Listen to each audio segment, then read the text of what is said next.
ركز معايا. الموضوع باختصار شديد ان انا عندي حته ارض. ضرب بيت ابوك.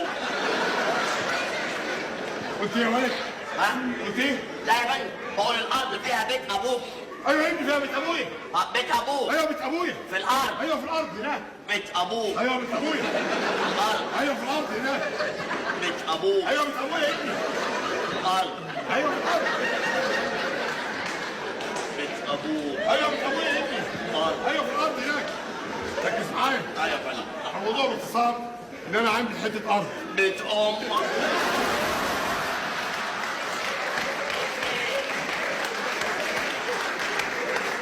قلت ايه يا ابني؟ انا يا فندم بسال، بقول فيها بيت امك.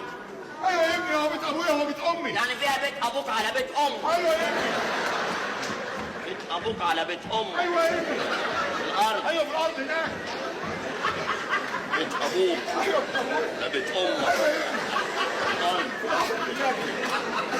ركز معايا يا ابني، ركز معايا. الموضوع باختصار ان انا عندي حته ارض. بيت اهلك.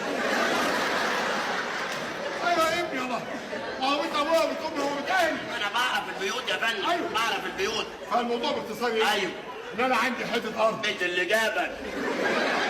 هو اللي جاب لي ابويا وامي يا ابني. انا عرفت البيوت اللي في الارض. طب عرفت ايه؟ فيها بيت ابوك على بيت امك على بيت اهلك على بيت اللي جابك وبالجزمه.